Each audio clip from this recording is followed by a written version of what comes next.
దేవునామానికి స్తోత్రములు. ఈ Bible study ఆరాధనలో పాల్పంపులు పొందినటువంటి మీ అందరికీ నా హృదయపూర్వక వందనాలు తెలియజేస్తున్నాను. రండి, కొద్దిసేపు లేఖనాన్ని ధ్యానం చేద్దాం. పరిశుద్ధ గ్రంథం నుండి గలతీయులకు రాసిన పత్రిక 5వ అధ్యాయము.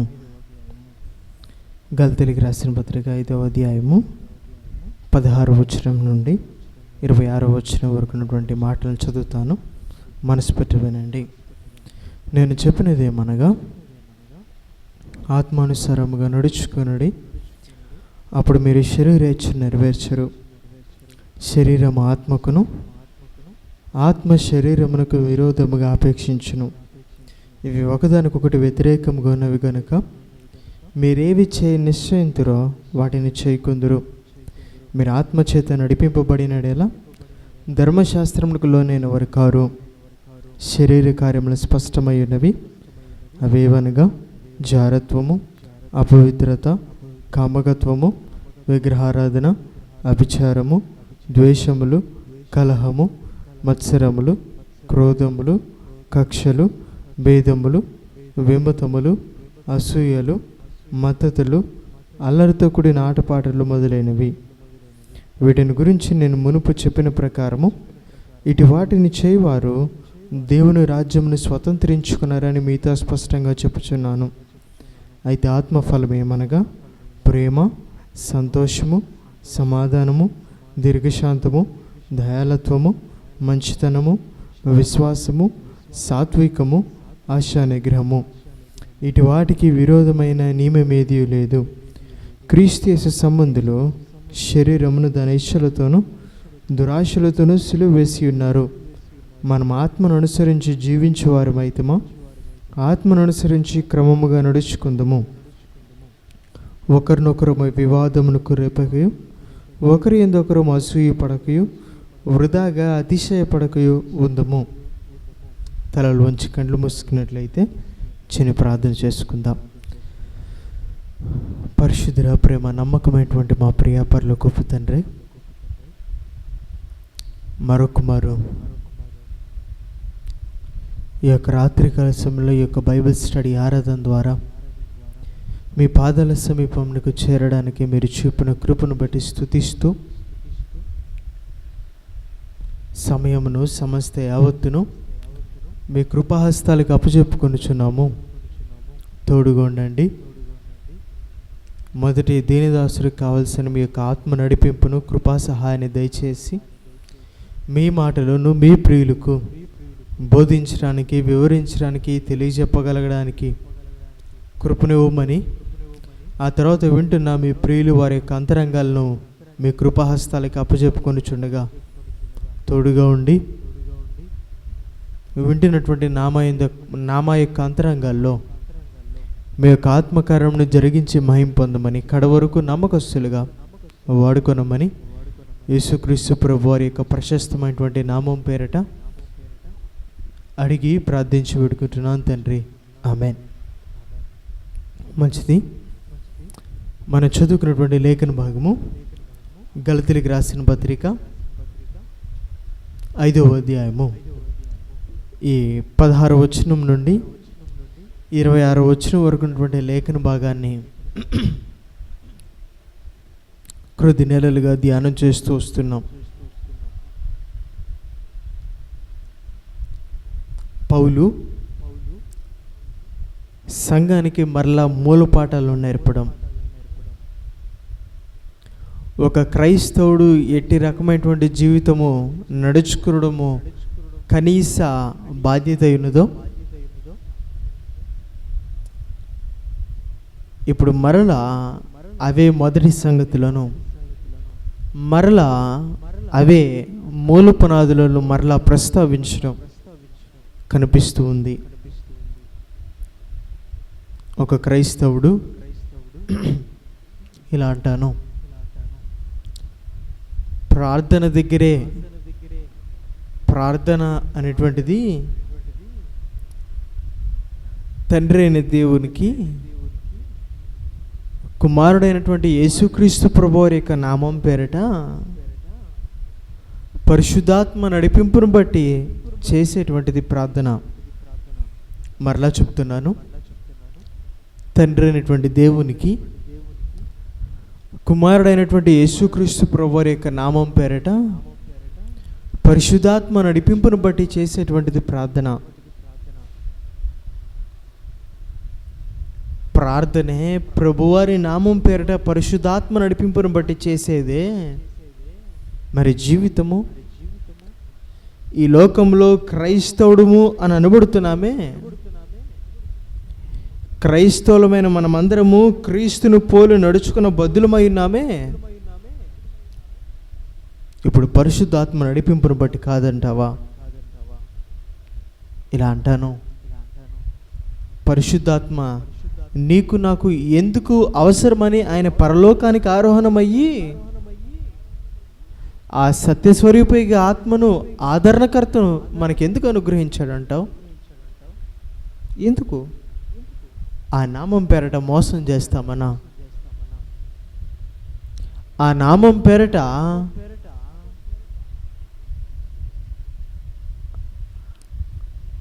విశ్వాసుల యొక్క మనోనేత్రలకు గురుడితనాన్ని కలగజేస్తామనా?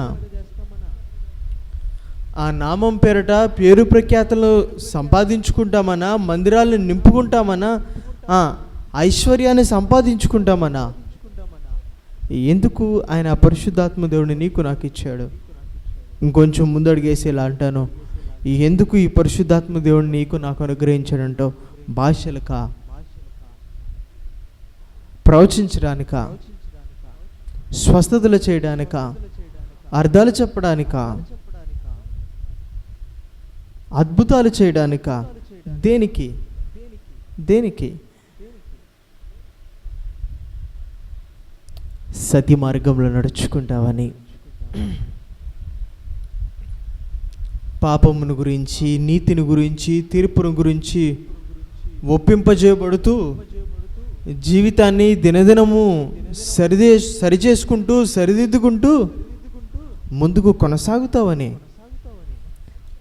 దీని వెనుక ఆయన యొక్క ఉద్దేశము, ఆయన ఆంతర్యము అదైతే నేటి పరిశుద్ధాత్ముడి పట్ల సంఘం యొక్క ఆంతర్యము, ఉద్దేశం ఏమిటి? ఈ పరిశుద్ధాత్మ దేవుడు దేనికి కావాలి అని అంటే, భాషలకి, సంఘాన్ని నింపుకోవడానికి, టచ్ బోధలు చేయడానికి.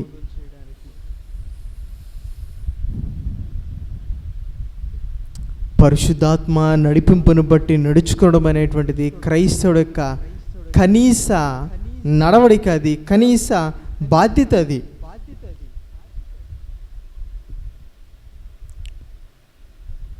వాటిని ఏమంటారు? కొంచెం అర్థమరీతిగా చెప్తాను. కనీసపు అవసరాలు. కనీసపు అవసరాలు.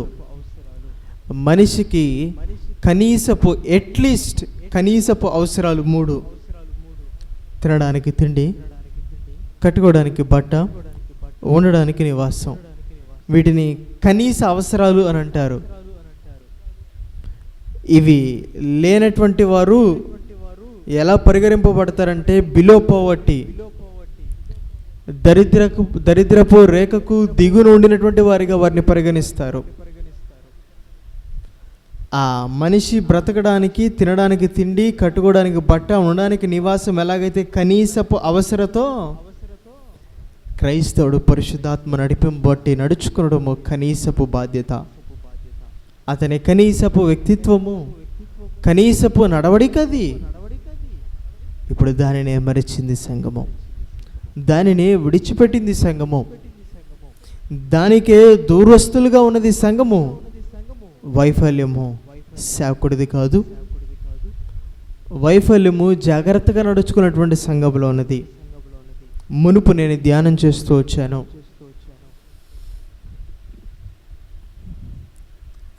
సంఘము ఏ ఏ విషయాల్లో విఫలమవుతుంది అని. సంఘ క్షేమాభివృద్ధి కొరకు మరి ఒక విషయాన్ని నేను జ్ఞాపకం చేయడానికి ఇష్టపడుతున్నాను. వాటిని బట్టి మన సంఘ జీవితాలను సరి చేసుకోవడం అనేటువంటిది ఎంతో ప్రాముఖ్యమైనది గనుక. మునుపు మనం ధ్యానించినట్లుగా అతడు తన పితరుల పారంపర్య ఆచారంలో ఎందు ఆసక్తి గలవాడు అన్నటువంటి సంగతి. అంత మాత్రమే కాదు కానీ అతడు అంటున్నాడు మరలా ఇలా అంటున్నాడు, తాను అబద్ధం ఆడనటువంటి వాడిగా ఉన్నాడు అని. మరి యొక్క సంగతిని కూడా పౌలు జ్ఞాపకం చేస్తున్నాడు. సంఘము ఏ విషయాల్లో జాగ్రత్త వహించవలసిందో అంటున్నాడు అక్కడ.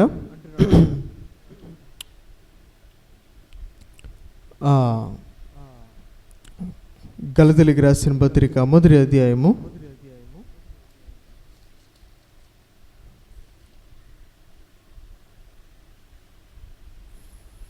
20వ వచనంలో దేవుని ఎదుట ఈ సంగతుల గురించి అబద్ధం ఆడట్లేదు అని చెప్తూ అంటున్నాడు. 22 నుంచి, క్రీస్తునందున్న యోదయ సంఘముల వారికి నా ముఖ పరిచయం లేకుండాని కానీ మునుపు మనల్ని హింస పెట్టిన వాడు తన పూర్వమందు పాడు చేయుచు వచ్చిన మతమును ప్రకటించుచున్నాడన్న సంగతి మాత్రమే విని వారు నన్ను బట్టి దేవుని మహిమపరచరి.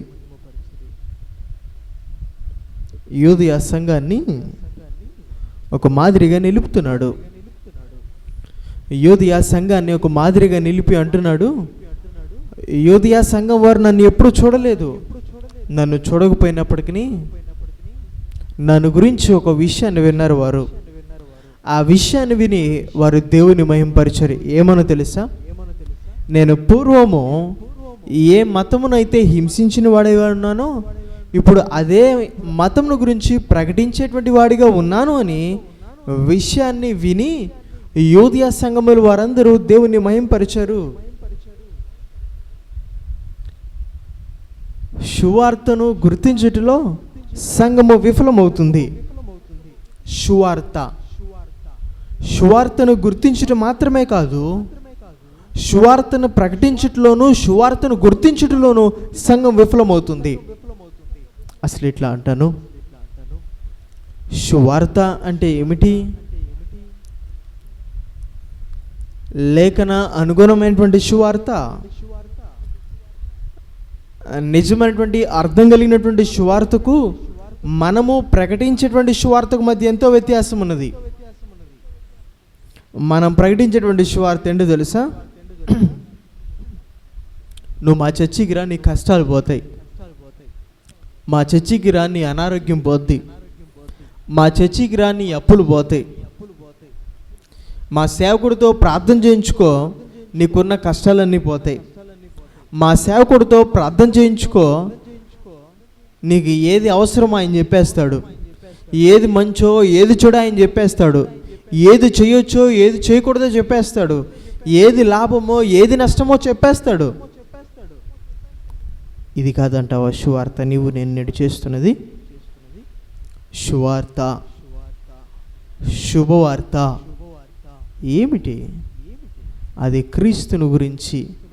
సువార్తకు కేంద్రము ఎవరు అనంటే క్రీస్తే. కానీ నేటి సువార్తలో క్రీస్తు కనుమరుగైపోయాడు. అనుకుంటావు మందిరానికి రా అని చెప్పి అనుకుంటావు, అబ్బా నేను సువార్త ప్రకటించేశాను, నువ్వు మా పాస్టర్ దగ్గరికి వచ్చి ప్రార్థన చేయించుకో, మా చర్చికి రా అని చెప్పేసి నేనేదో సువార్త ప్రకటించేశాను.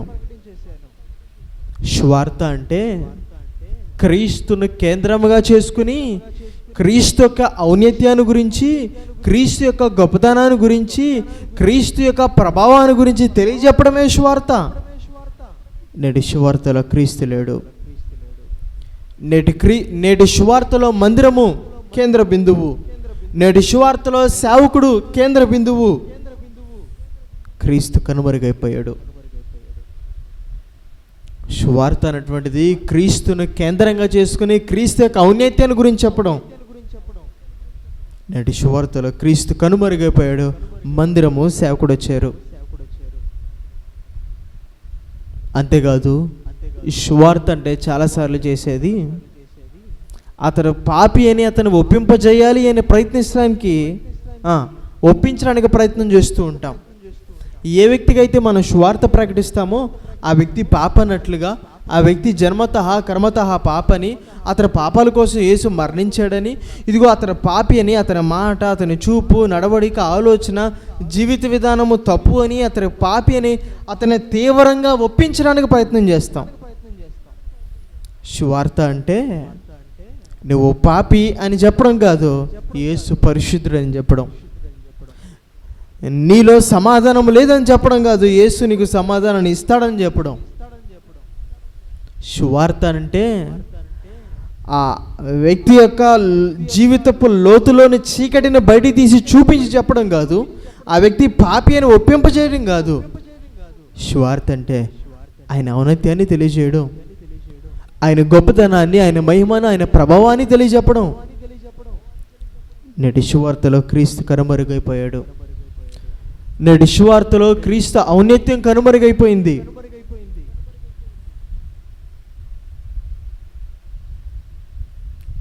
అసలు సువార్త పరిచర్యే మోగిపోయింది.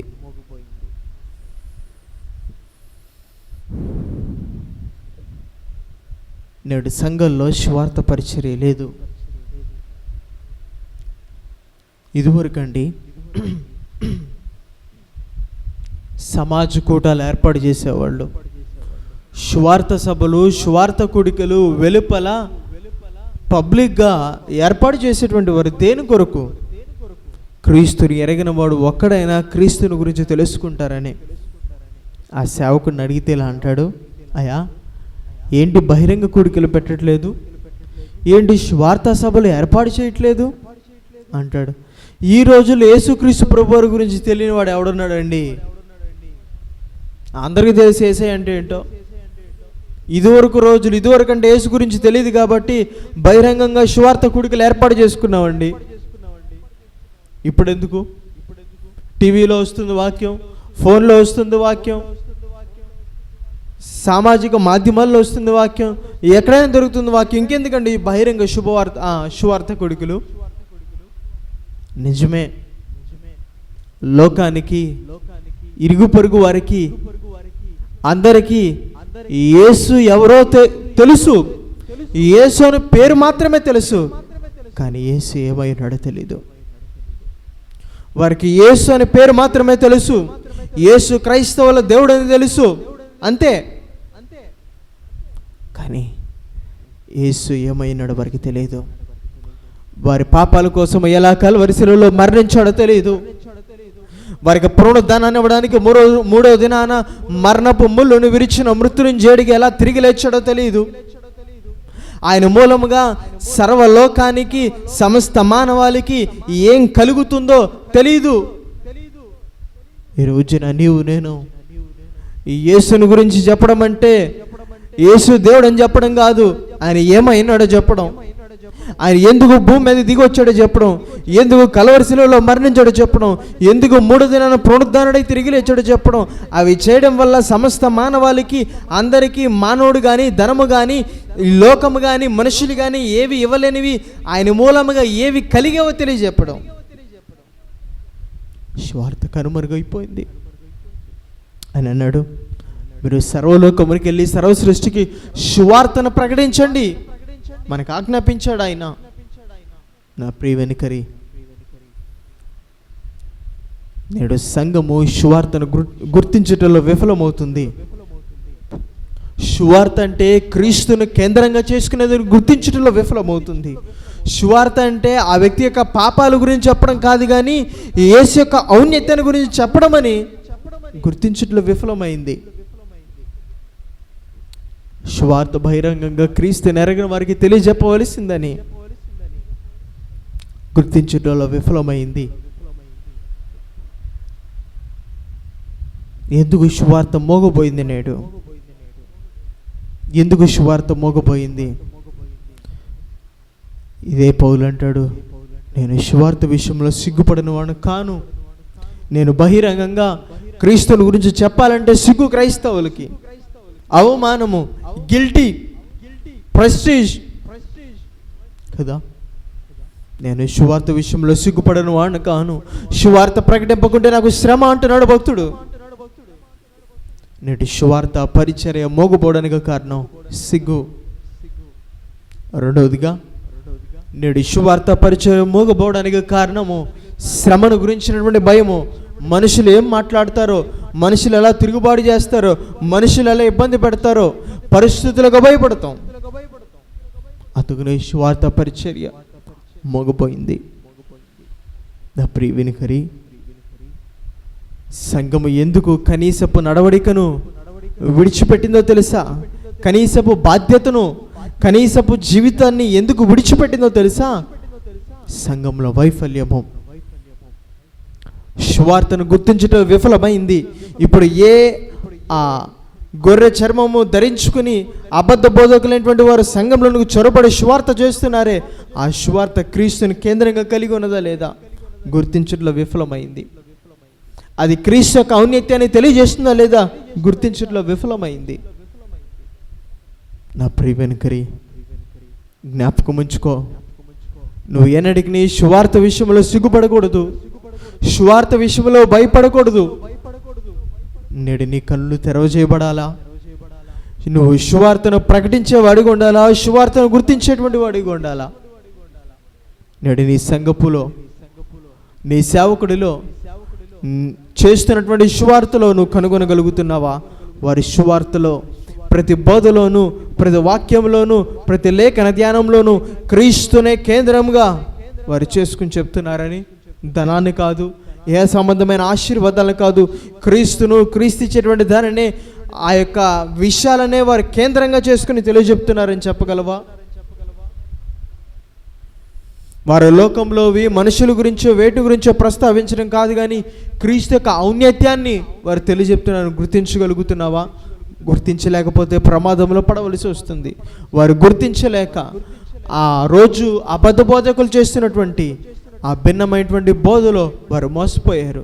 వారి బోధలో క్రీస్తు లేడు, క్రీస్తు కేంద్రంగా లేదు, క్రీస్తు యొక్క గుణగణాలను కేంద్రంగా చేసుకుని బోధించడం లేదు. వారి బోధలు ఏముందంటే పారంపర్య ఆచారాలు, సిద్ధాంతాలు, సున్నతే ఉన్నది. ఇప్పుడు సువార్తను గుర్తించడంలో సంఘం విఫలమైంది. అందుకని చెప్తున్నాడు, యూదయ సంఘం అయితే భిన్నమైనదిగా ఉన్నది. నా ముఖ పరిచయం లేకుండానప్పటికీ నా సువార్త విని వారు దేవుని మహింపరిచారు. నేటి సంఘమైనటువంటి మనమందరం మనల్ని మనం ప్రశ్నించుకుందాం. మనం సువార్త విషయంలో సిగ్గుపడుతున్నామా? భయపడుతున్నామా? మనం చేసేటువంటి సువార్త, లేకపోతే సేవకుడు సంఘంలో జరిగేటువంటి సువార్త క్రీస్తునే కేంద్రంగా కలిగి ఉన్నదా? మనుషులు పాపాల గురించి ఒప్పింపు చేయడం కాదు, కానీ క్రీస్తు యొక్క ఔన్నత్యాన్ని గురించి తెలియజెప్పేదిగా ఉన్నదా? ఒక మారు మనం ధ్యానం చేసుకుందాం, పరీక్షించుకుందాం. లేఖన ధ్యానంలో మనం ముందు కొనసాగుదాం రండి. మనము ధ్యానం చేసినటువంటి లేఖన భాగము గలతీయులకు రాసిన పత్రిక 5వ అధ్యాయము 22వ వచనంలో చెప్తున్నాడు, అయితే ఆత్మఫలమేమనగా ప్రేమ, సంతోషము, సమాధానము. గత వారము సమాధానం అనేటువంటి ఆత్మీయ ఫలమును ప్రారంభించుకున్నాం. సమాధానాన్ని గురించి 3 సంగతులు చెప్తానని అన్నాను. మొట్టమొదటిది, సమాధానం అనేటువంటి ఆత్మీయ ఫలము ఫలించేటువంటి వ్యక్తి దేవుడిచ్చేటువంటి సమాధానం చేత అతడు ఏలుబడి చేయబడతాడని, అతడు వ్యక్తిగతంగా తన అంతరంగంలో తనకు తాను దేవుడిచ్చేటువంటి సమాధానమైనటువంటి శాంతి, నెమ్మదితో తను ముందుకు కొనసాగుతాడని, జీవిస్తాడని మనం ధ్యానం చేశాం. రెండవదిగా, సమాధానము అనేటువంటి ఆత్మీయ ఫలము ఫలించేటువంటి వ్యక్తి ఎట్లా ఉంటాడు చూపిస్తాను రండి నాతో. హెబ్రీయులకు రాసిన పత్రిక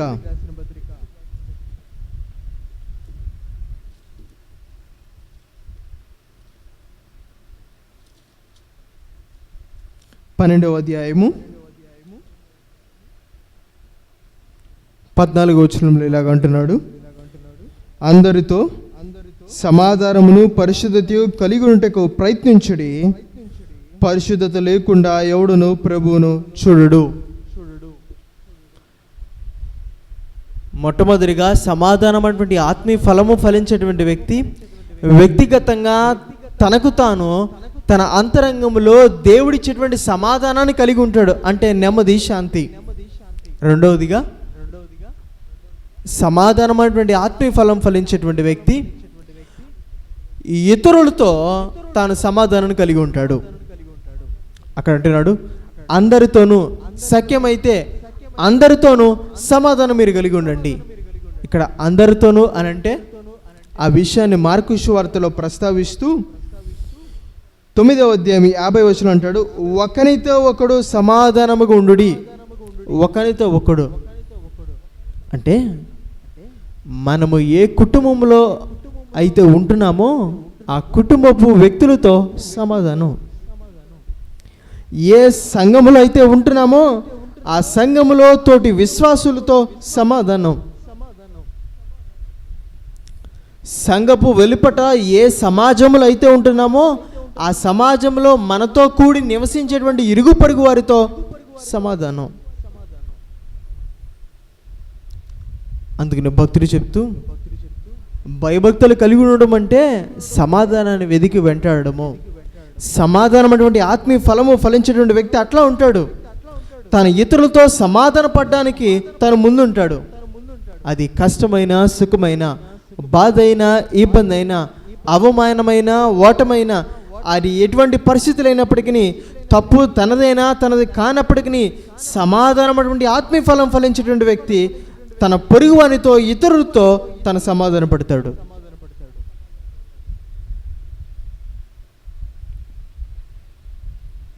ఇలా అంటాను, చాలాసార్లు క్షమాపణ కోరడానికి, సమాధాన పడడానికి ఎందుకో ధైర్యం చాలదు, ఎందుకో మొహమాటము, ఎందుకో ఇబ్బంది ఇలా అనిపిస్తుంది. ఇప్పుడు నేను వెళ్ళి సమాధాన పడితే, నేను వెళ్ళి క్షమాపణ కోరితే నేను ఆ వ్యక్తి దగ్గర చులకనైపోతానేమో, ఆ వ్యక్తి తప్పు నాదని అనుకుంటాడేమో.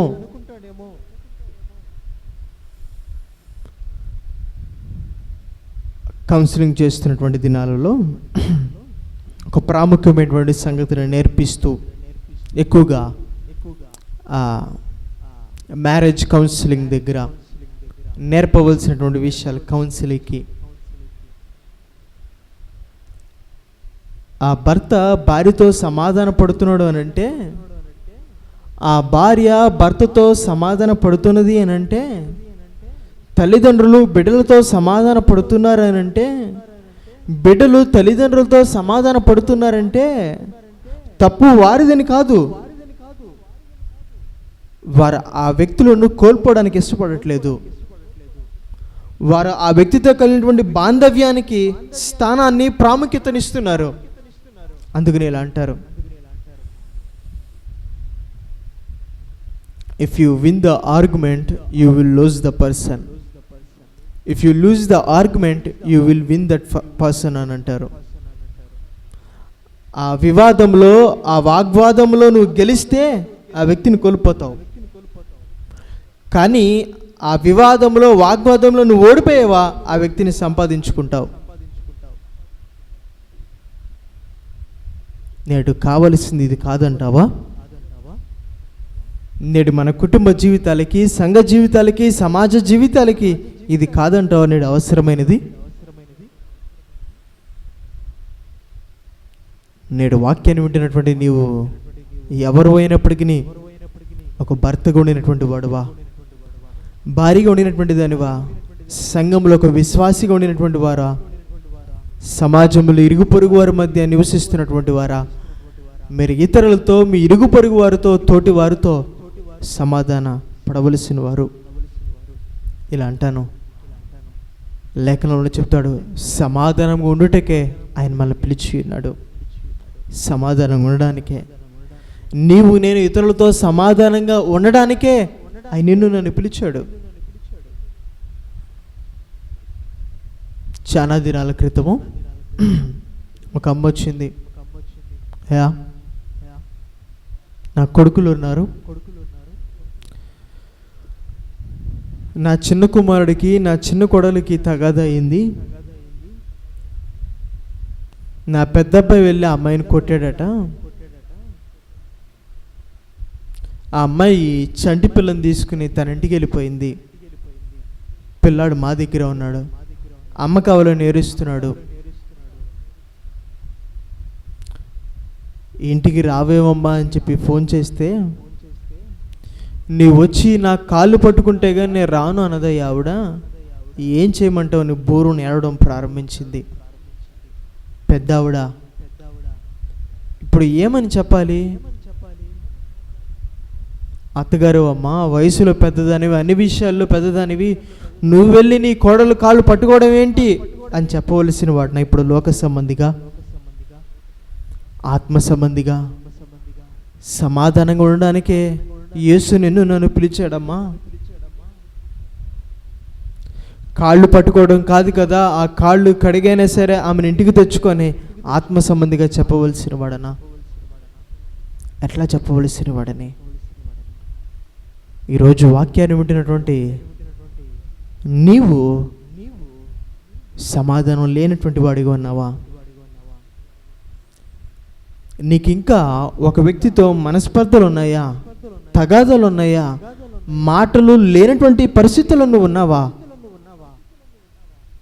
అది ప్రమాదకరమైనటువంటి సంగతి సుమి. దేవుడు నిన్ను సమాధానంగా ఉండడానికే పిలిచాడు. ఒక సంగతి నేను జ్ఞాపకం చేస్తాను. నువ్వు ఇతరులతో సమాధానం పడకుండా వచ్చి ప్రార్థన చేస్తే ఆ ప్రార్థన దేవుడు ఎలా వింటాడు అనుకుంటున్నావు? నీ భర్తతో తగాదా పడి, నీ భర్తతో సమాధానం లేకుండా నువ్వు మందిరానికి వచ్చి ప్రార్థన చేస్తే దేవుడు నీ ప్రార్థన ఎలా వింటాడు?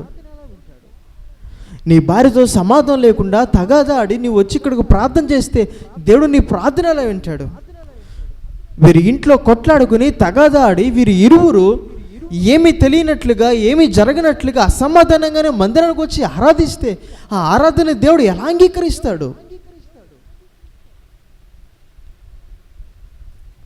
సమయం మించిపోలేదు. దేవుడు మరొకమారు నీతో మాట్లాడుతున్నాడు. నీ భర్తతో సమాధాన పడతావా? నీ భార్యతో సమాధాన పడతావా? నీ తోటి విశ్వాసితో సమాధాన పడతావా? నీ తల్లిదండ్రులతో నువ్వు సమాధాన పడతావా? నీ బిడ్డలతో నువ్వు సమాధాన పడతావా? నీ ఇరుగు పొరుగు వారితో నువ్వు సమాధాన పడతావా? ఈ రాత్రి యేసు నిన్ను అడుగుతున్నాడు. ఆయన నిన్ను నన్ను అందుకొరకు అట పిలుచుకున్నది. సమాధానంగా ఉండడానికి ఆయన నిన్ను నన్ను పిలుచుకున్నాడు. అందరితోనూ సమాధానం కలిగి ఉండడానికి ప్రయత్నం చేయమంటున్నాడు. ఒకరితో ఒకడు సమాధానంగా ఉండమంటున్నాడు. నా ప్రియమైన పరీక్షించుకొని జీవితాన్ని. ఇంకా ఎవరితో లేదు నీకు సమాధానం. ఈ రాత్రే ఇదే మిక్కలు అనుకునే సమయమో తడువు చేయకు. ఈ రాత్రే ప్రభు నేను పిలవక ముందే, ఈ రాత్రే నిన్ను తన హక్కును నేను చేర్చుకొనక ముందే నీకు సమయం ఉండగానే సమాధానపడు. రేపటి దినాన దాని గురించి చింతపడకుండా అసమర్థులుగా ఆయన ఎదురు నిలబడుకున్నట్లు నేడు అనబడే సమయం ఉండగానే మనం సరి చేసుకోవడానికి ప్రయత్నం చేద్దాం. ఎందుకు సమాధానం ఉండట్లేదు? రెండు విషయాలు. ఒకటి, వారి ఇరువురు మధ్య ఆత్మానుసారమైనటువంటి మనస్సు లేకపోవడం. ఆత్మానుసారమైనటువంటి మనస్సు జీవమును సమాధానమైనది అని అంటాడు. జీవమును సమాధానమైనది. ఆ భార్య భర్తలు ఇరువురు విన్నారు. ఒకరిది ఆత్మానుసారమైనటువంటి మనస్సు, మరొకరిది శరీరానుసారమైనటువంటి మనసు అయితే వారి మధ్య ఎప్పటికీ పొంతన ఉండనే ఉండదు. ఎన్నటికి వారి మధ్య సమాధానం ఉండనే ఉండదు. ఆ తల్లిదండ్రులది, బిడ్డలది, విశ్వాసిది, మరొక విశ్వాసిది, ఆ ఇరువురు వ్యక్తుల యొక్క మనస్సులు వేరువేరుగా ఉంటే, ఒకరిది ఆత్మానుసారంగాను మరొకరిది శరీరానుసారంగా ఉంటే ఎంత మాత్రమును సమాధానానికి వీలుండదు.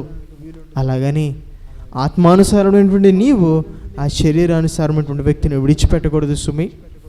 వారి శరీరానుసారమైనటువంటి మనస్సు, అందుకనే వారితో నాకు సమాధానం లేదో నువ్వు చెప్పడానికి వీలు లేదు. స్త్రీలారా, మీ పరిశుద్ధమైనటువంటి ప్రవక్తను బట్టి వాక్యము లేకుండానే మీ భర్తలు రాబట్టబడవచ్చు దేవుని దగ్గరికి అని అంటాడు. వారు శరీరానుసారులే, వారు అసమాధానంగానే ఉంటారు. కానీ ఆత్మానుసారుడైనటువంటి నీవు సమాధానాన్ని వెతికి వెంటాడాలి సుమి. రెండో సంగతి నేను జ్ఞాపకం చేస్తాను. సమాధానం లేకపోవడానికి ఒకటి ఆత్మానుసారమైనటువంటి మనసు లేకపోవడం కారణమైతే, రెండోది ఏక మనసు లేకపోవడం. వీరి ఇరువురు మనసు ఒకే విధంగా ఉంటే సమాధానం ఉంటుంది. వీరి భావాభిప్రాయాలు ఒకటి అయితే సమాధానం ఉంటుంది, వీరి ఆలోచనలు ఒకటి అయితే సమాధానం ఉంటుంది, వీరి వ్యక్తిత్వాలు ఒకటి అయితే సమాధానం ఉంటుంది. ఉదాహరణకి నేను ఇలా అంటాను, మొదటి సమూయేలు గ్రంథం 18వ అధ్యాయం మొదటి వచనంలో అంటాడు, దావీదు హృదయము యోనాతాను యొక్క హృదయంతో కలిసిపోయాను. వారి ఇరువురు ఒకరినొకరు ప్రాణ స్నేహితులుగా భావించుకున్నారు. ఇలా అంటాను, కారణం ఏమిటి? తన తండ్రి దావీదును చంపడానికి ప్రయత్నం చేస్తున్నా సరే ఆ దావీదుని యోనాతాను తన ప్రాణాన్ని పణంగా పెట్టి రక్షించడానికి ప్రయత్నం చేస్తున్నాడు. యోనాతాను యొక్క తండ్రి అయినటువంటి సౌలు తను చంపడానికి ప్రయత్నం చేస్తుంటే తన శత్రువు అయినటువంటి సౌలు యొక్క కుమారుడైనటువంటి యోనాతాను మీద పడి ముద్దు పెట్టుకుని ఏడుస్తున్నాడు దావీదు. ఎందుకు? వీరిద్దరి మధ్య ఇంత సమాధానం, ఏక మనసు. వారి ఇరువురు మనసులు కలిసిపోయాయి. ఆ వ్యక్తుల మధ్య ఏక మనసు లేకపోతే సమాధానం అటువంటిది కష్టం. నేడు కుటుంబ జీవితాలు పాడైపోవడానికి, నేడు వివాహ జీవితాలు పాడైపోవడానికి కారణం ఇదే. వారి ఆలోచనలు, వారి భావాభిప్రాయాలు, వారి మనస్సు ఒక్కదిగా ఉన్నదా అని వారు ఆలోచించరు. అందుకనేమో అన్నాడు ఆయన, అందము సౌందర్యము అవి మోసకరమైనవి, వ్యర్థమైనటువంటివి.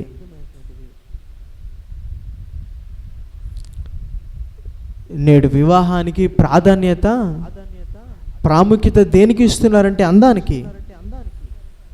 ఆ తల్లిదండ్రులు కానీ, ఆ వివాహం చేసుకున్నటువంటి ఆ ఇరువురు కానీ ఎప్పటికీ ఆలోచించరు, మా అభిప్రాయాలు ఒకటిగా ఉన్నాయా, మా ఆలోచనలు ఒకటిగా ఉన్నాయా, మా నడవడికలు ఒకటిగా ఉన్నాయా, ఆలోచించరు.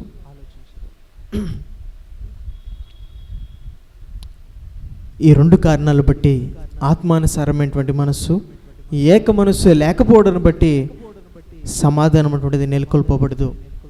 ఆ రోజు యెహోషువ అంటున్నాడు, నేనును నా ఇంటి వారును యెహోవాని సేవించదుము.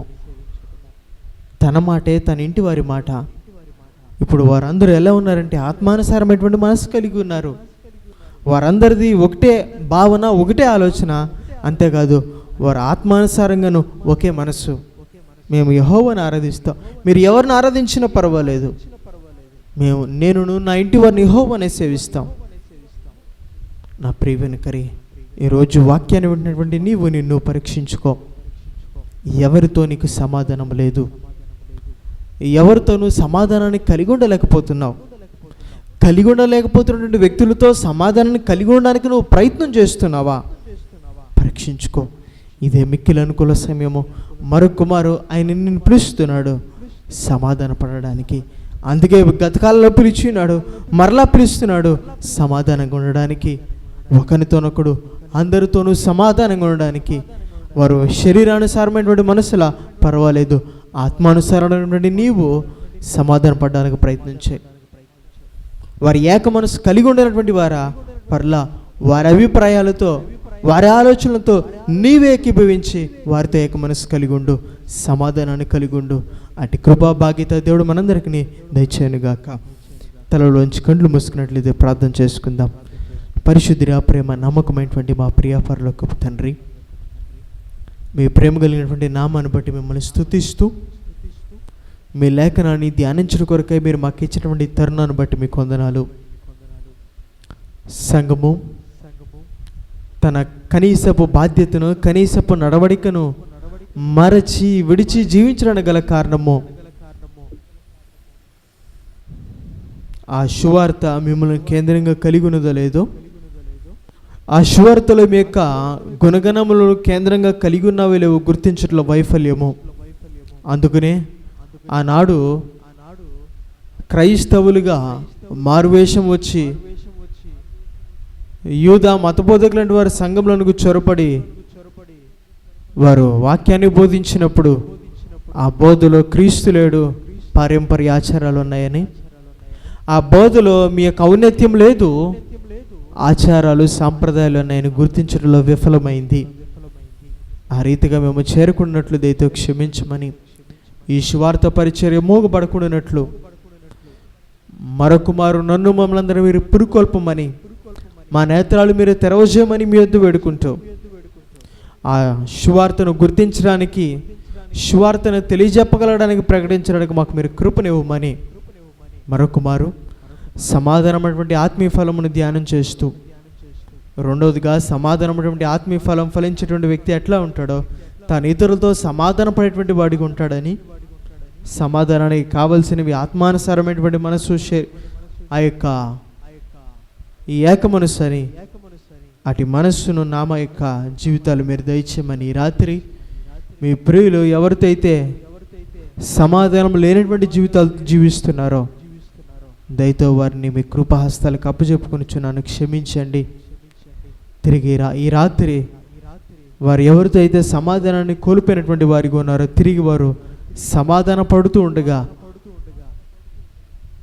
అటు సమాధానమును వారి జీవితాలు మీరు మెండుగా దయచేయమని, వాటిని బట్టి తాము ముందు కొనసాగలడానికి ఒక దావీదు వలె, ఒక యెహోషువ వలె ఉండగలడానికి సహాయాన్ని దయచేయమని, మీ చిత్తమైతే మీరు ఆకడలేసమైతే మరొక పర్యాయం ఇదే రీతిగా లేఖనాన్ని ధ్యానించడానికి కృపనివ్వమని సమస్త మహిమా ఘనత ప్రభావాలు మీకు ఆరోపిస్తూ యేసుక్రీస్తు ప్రభువారి ప్రశస్తమైనటువంటి నామం పేరట అడిగి ప్రార్థించి వేడుకుంటున్నాను తండ్రి. ఆమేన్.